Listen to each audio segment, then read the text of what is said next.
Hi, everyone, and welcome to Get Unstuck. Today is all about understanding the three main areas where I see most solopreneurs, whether you're a freelancer or a consultant or have a small business. These are the three areas where I see most people get stuck.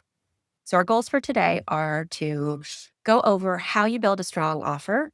So, how you align your clients' needs with what you're really good at, understanding and breaking down marketing and sales, and knowing your finances, your numbers, what offers can really make the money that you need to make. I'm going to go step by step through each of these three different processes that I do with clients all the time. I am covering a lot of ground today. This is something that I usually do over a couple weeks' time with my one-to-one clients or in the group sessions. So feel free to rewatch this, go over. You'll get an email with all of the tools, and you can use this side by side, those tools. We're going to start today with building a strong offer. And if you're stuck, what this might sound like in your head is, oh, I just need more clients, or I just need a better website and sales page, or I need more features, more offers, more things, or my price must be too high. That's the problem.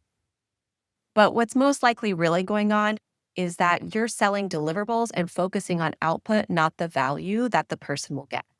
The offer might be a little hard to understand, misaligned with where your ideal client thinks they are, or not solving clearly a pain point. You might be too vague in your offers and results. You might not be totally clear yourself who your offer is for and what specific problem it's solving, or the format doesn't meet the client where they are. So, to break this all down and to figure out, is this really where you're stuck? I'm going to outline the three-step process that I go through with clients. So, the first is to know your person, to know your client and what they're trying to achieve, which I call ideal client and dream outcome. Second is to map their journey. So, what are the actions they need to take and what are the challenges they face to achieve that dream outcome? And then the third is the building your solution. So, how are you solving those pain points?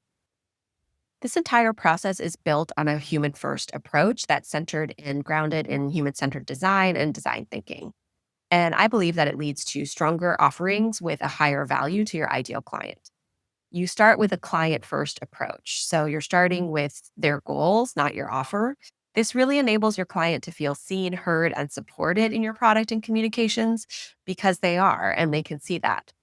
You're defining the problem before you're defining the solution. So this way you solve the right problem for them rather than a problem no one cares about. You're staying adaptable and iterative. So the human centered design process is all about trying and failing and also starting small rather than designing something all by yourself and then launching it into the world and realizing that it's not exactly right. And you're building something you love. So as you're going, yes, your client needs it, but you need to design it in a way that also you really love to put it out into the world. I have found that this leads to businesses that work for your clients, are aligned with your values and views, and that you find energizing. So, first, we start with identifying your ideal client. So, for your ideal client, yes, demographics are important, but what's really most important in this part of your building your solution is those psychographics. So, to unpack this, you're going to think about their opinions, interests, and emotions. So, in the worksheet, you'll answer questions around their values and beliefs, mindset, personality, aspiration, and goals, how they show up, all of those things to really understand what is really behind the person that you're trying to work with. If your ideal client is a business, I want you to think of the person within that business that would hire you or that you would want to work with. Over the course of this workshop, I'm going to be giving examples using a fictitious business called Polished Identity that is a branding business. So their ideal client is this small business owner. They've defined small as less than 5 employees, and they've outgrown their DIY business. And they feel embarrassed about how they show up online. They know they're ready for the next level, but they need a brand that really reflects their growth. So now that we know who they are, we're going to think about their dream outcome. What is the transformation that they want in working with us? You're really trying to understand, yes, what they say they want, but also what might they actually want. So you want to look a little bit deeper to really understand how you can tap into the emotions and feelings driving those behaviors and wants. So, for example, going back to polished identity, we have this dream outcome, this polished professional brand identity that matches the quality of the work. That's what they might tell us. But when we dig a little bit deeper, we can see that what they also want is the confidence to raise their prices, show up boldly, and attract their ideal client, the clients they really want. So now that we have that defined, the next step is to say, what actions does this ideal client need to take to achieve this dream outcome? So here you're going to list all of the actions that they might take. And then you're going to list all of the challenges that they face in doing those actions. You're not just going to think about logistical problems. You're going to think about mindset blocks, overwhelm, lack of clarity, emotional resistance, habits, beliefs, confusion, all of that. And you're also going to identify the ones that fall out of your area of expertise, but are related because you might be able to refer out, you might be able to provide light touch support. Also, you just naming it for them can be a huge support. So let's get back to our example. Here's three of the main actions that we've identified. You're going to have more than three, but for the purposes of this, we're going to focus on these three. So they need to admit that their current brand is holding them back. That might be challenging for them. They need to clarify where they want to go and who they want to attract. And they need to learn how to use their new branding with confidence. The challenges that they face in doing these actions. So, for example, for the first one, they have an emotional attachment to the DIY branding that they built themselves. They feel shame or embarrassment around not looking legit after years in business. If they need to clarify who they are now and what they want, maybe they don't know how to articulate their unique value, voice, or positioning, or maybe they're overwhelmed by all the ideas and unsure about which direction to commit to. So, what we have here is like 2 to 3 challenges at least for each action that that client must take. And we're going to use these challenges. These challenges are really, those are the pain points. So, those are going to be at the core of how we build our solution. So what you're going to do is you're going to pull out your top 3 to 5 challenges, the ones that feel like deal breakers, really big frustrations or bottlenecks. And then you're going to brainstorm your solutions for each big challenge. Then you're going to brainstorm those solutions. So for each big challenge, you're going to list 2 to 3 solution ideas. You're going to list one budget, easy to do idea, one pie in the sky idea, and then maybe a middle ground idea. And then what you're going to do is you're going to look at all of your ideas and you're going to identify what are the highest value for my client and most feasible for me to do. So now I'm going to break down a little bit more of those 3 steps I just talked about. First, we're going to start with our biggest challenge. So pull out those top 3 to 5, as I said, the deal breakers, the bottlenecks, and you're going to think about what your ideal client complains about the most or where they consistently get stuck. So here I'm going to show you a process that you can use to identify why this is a big challenge for your client. So here we have your top client challenge. The one I picked here is that we're overwhelmed by too many ideas and unsure about which direction to commit to. And why this is a big one? Well, your client is juggling lots of old offers, new ideas, shifting audience. It's hard to know what still fits or what they still like. They're too close to their work, right? When you're the founder, everything feels personal. It can be really hard to let go of things. And they're multi-passionate and capable and worried about narrowing too much. So after you've identified all that, you're going to brainstorm some solutions. How can you help them with this pain point? And I don't want you to worry about feasibility just yet. I just want you to focus on what could help, even if it's not something you can offer right now. So for example, here we have our breakdown of why this is a big challenge. And here we have our solution ideas. So your quick win or your budget solution could be this DIY guide to figuring out how to decide, guiding them to a decision. Your stretch, your pie in the sky could be a 30-day immersive experience that combines this done for you branding, co-creation, mindset support, right? That really puts them in the new branding. And that middle of the road idea is this 1 week guided experiment where the client test drives 2 to 3 brand directions in real time. So to recap, so what you're going to do here is you're going to do these solution ideas for all of your top client challenges and see what comes up. And then you're going to pull out what are the ones that you think have the biggest impact and that you can actually do quickly to help design your offer. So first, you're going to name your person, your ideal client, and their dream outcome. Then you're going to map their journey. What are all the actions that they have to take to achieve that dream outcome? And what are the challenges that get in the way? And then you're going to build the solution thinking about what is at that intersection of highly valuable to them and easy for you to implement. And that's where you're going to start. So here's the mindset shift I really encourage you to take if this is where you're stuck. Many solopreneurs believe, well, if I just do great work, clients will come to me. If they just see how good I am, people will come in and I'll get lots of inbound calls. But as an entrepreneur and business owner, your job isn't just to do the work. It's to design solutions that meet your clients where they are. A strong solution solves the right problems clearly and confidently for them in a way that feels aligned for both of you. So you're going to move from here's what I offer, your features, your hours, your tasks, to here's how I can help. The transformation, the outcomes, and what your client really cares about. Okay. So next, we're going to move into marketing and sales, another key place where I see a lot of entrepreneurs get stuck. What this might sound like in your head is, oh, I'm just really bad at social media, or I don't know what to say out there. I don't want to be pushy or salesy. I just want to do the work. I hate promoting it. What's really going on is that you might be unclear on your core messaging or the audience that you're trying to reach, right? Unclear on who that ideal client is.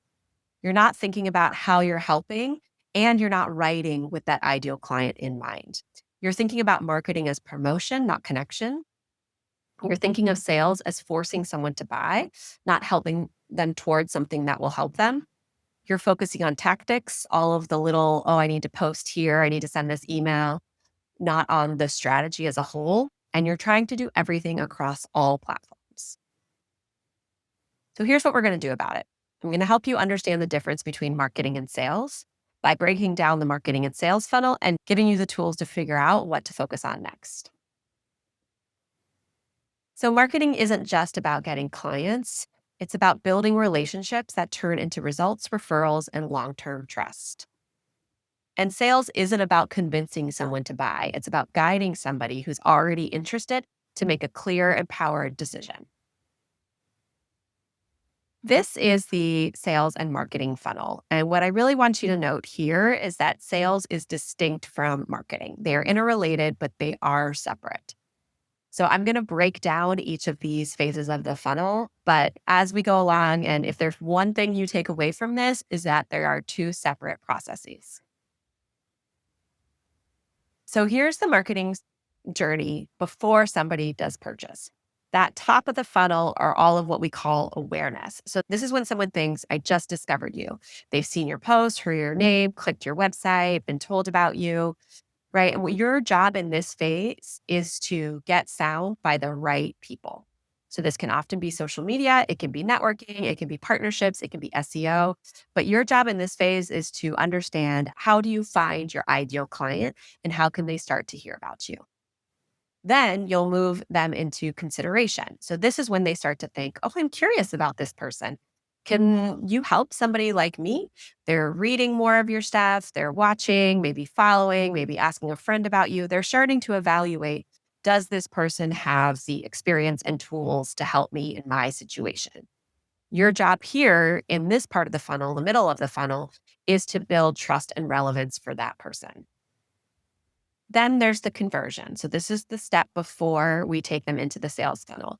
This is where they say, I want to learn more. I do think this person could actually help. Maybe they sign up, book a call, reply to a message, want to have a conversation with you. This is then starting to think, okay, maybe this person can help me. So your job at this stage of the funnel is to make it easy for them to move forward. You want clear call to actions, whether it's in an email or on social media. You want strong offer descriptions, and you want short project descriptions if you're doing proposal-based work. So let's go back to polished identity. Our example here, what they've chosen to work with is this 1 week guided experiment where they help their clients explore 2 to 3 brand directions in real time. They give them daily prompts, fast feedback, lightweight content to help them decide what feels aligned before their client invests in a full rebrand.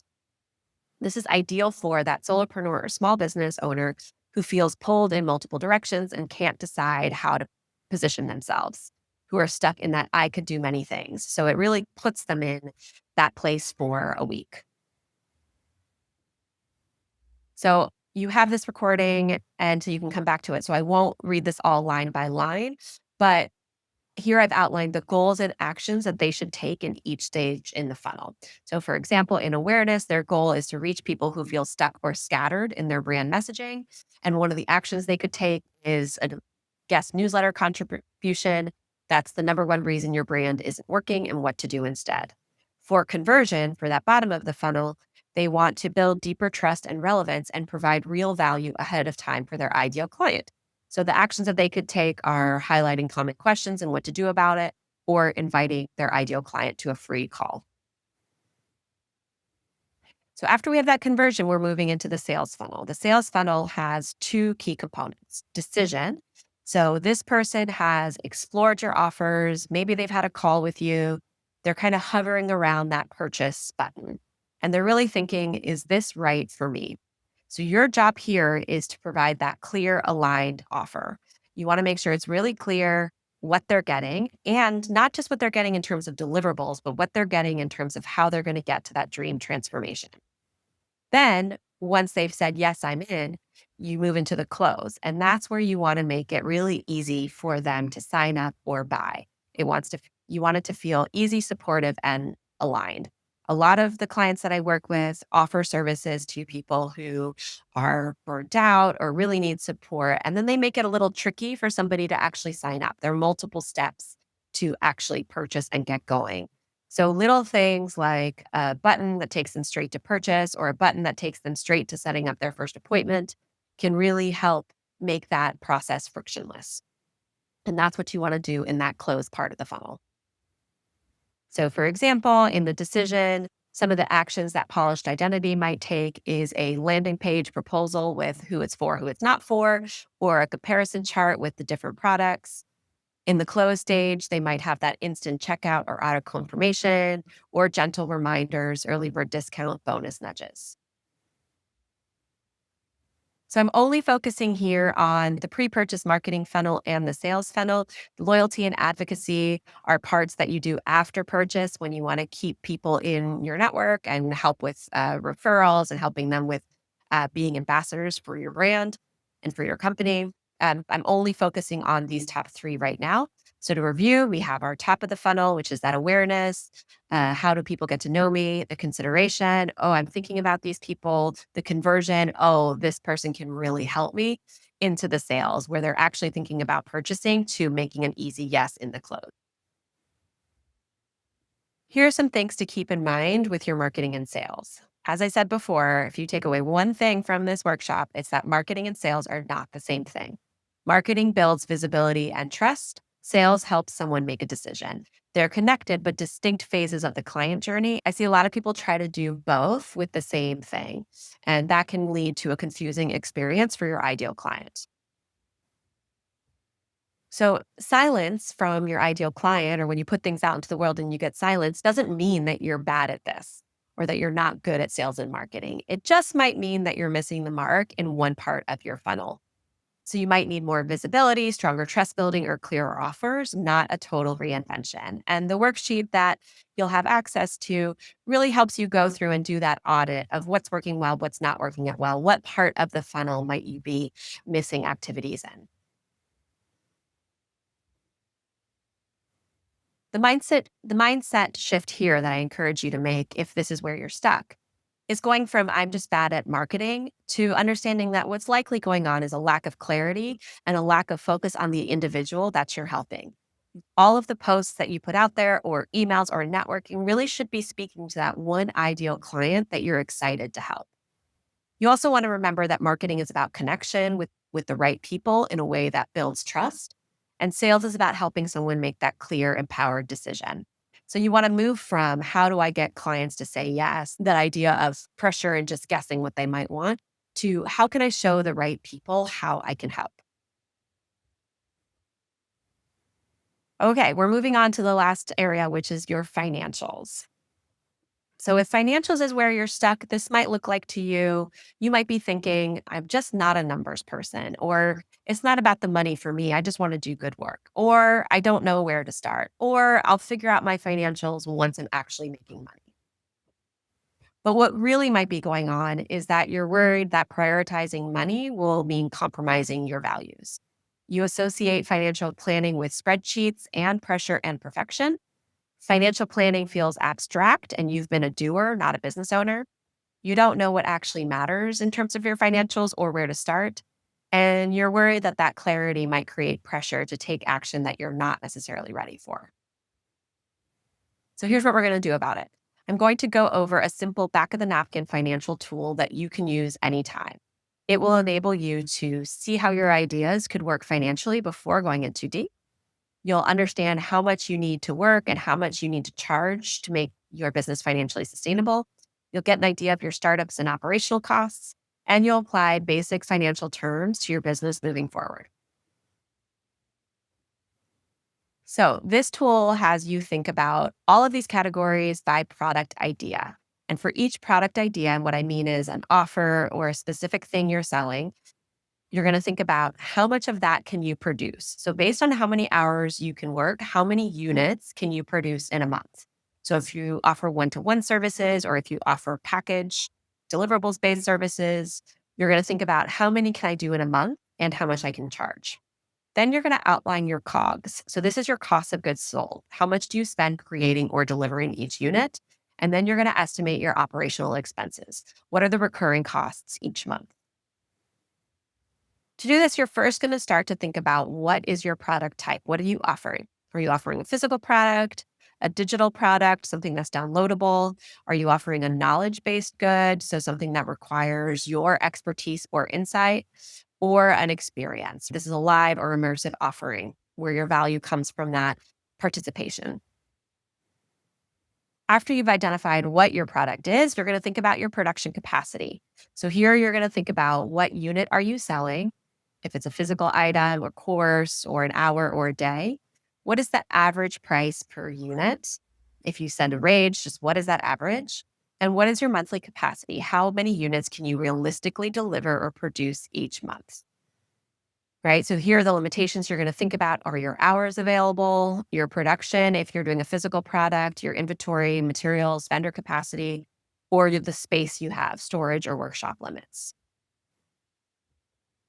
So next, we're going to do your COGS. Your COGS are your cost of goods sold. These are the direct costs that are tied to creating or delivering your unit. So it could be employee or contractor time spent on manufacturing or delivery, could be supplies or materials per unit, wholesale cost of goods sold. So here you're not going to include your salary, your rent, utilities, or marketing. That's all going to go in your operational expenses. And you're not going to include equipment purchases or one-time investments. You can see here that they're offering this coaching package, this one-to-one, and their only COGS here is a virtual assistant because they offer a knowledge-based product that is based on time spent. So now we're going to look at your gross profit. So this is how much are you making on each unit? It's your revenue minus your COGS. And you're going to take a moment here to pause. Is it making money on each unit? If you are making money, then you want to think, is the gross profit worth the effort involved? Is this number big enough for how much time it's going to take me to produce this? And if the answer is yes, then you're going to continue on to the next step. If the answer is no, you need to think about what would you need to change to make it financially sustainable? And are you okay with those trade-offs? If you're not okay with those trade-offs, if you have to change too much, then you want to go back and start over and either think about a different offer. Okay, so we've decided that yes, we're good with this gross profit. Now we're going to think about our operational expenses. What are those recurring monthly expenses that we have to pay no matter how much we sell? And these are things like your salary and wages, your rent and utilities, your operating supplies, travel, software, professional development, all of those things. You can see here that for this brand test lab, their operational expenses come up to 2,500 euro. Also to note here that the virtual assistant that we talked about is in COGS for client related work. If you are paying this virtual assistant no matter what, they would be here in wages. So now we're going to look at your net profit. How much are you actually able to take home pre-tax? So are you making money? Is this net profit positive? Is the net profit worth the effort involved? So is this amount of money that you're able to take home pre-tax, is that worth the effort involved for this product stream? If the answer is yes, Great. If the answer is no, what would you need to change to make it financially sustainable? Price, volume, or costs? And are you okay with those trade offs? If you're combining it with another offer, so if you have two offers and this is only one offer, you need to make sure that that time, the production costs are reflective of that. And you need to keep in mind that each offer is likely going to have its own ideal client and dream outcome.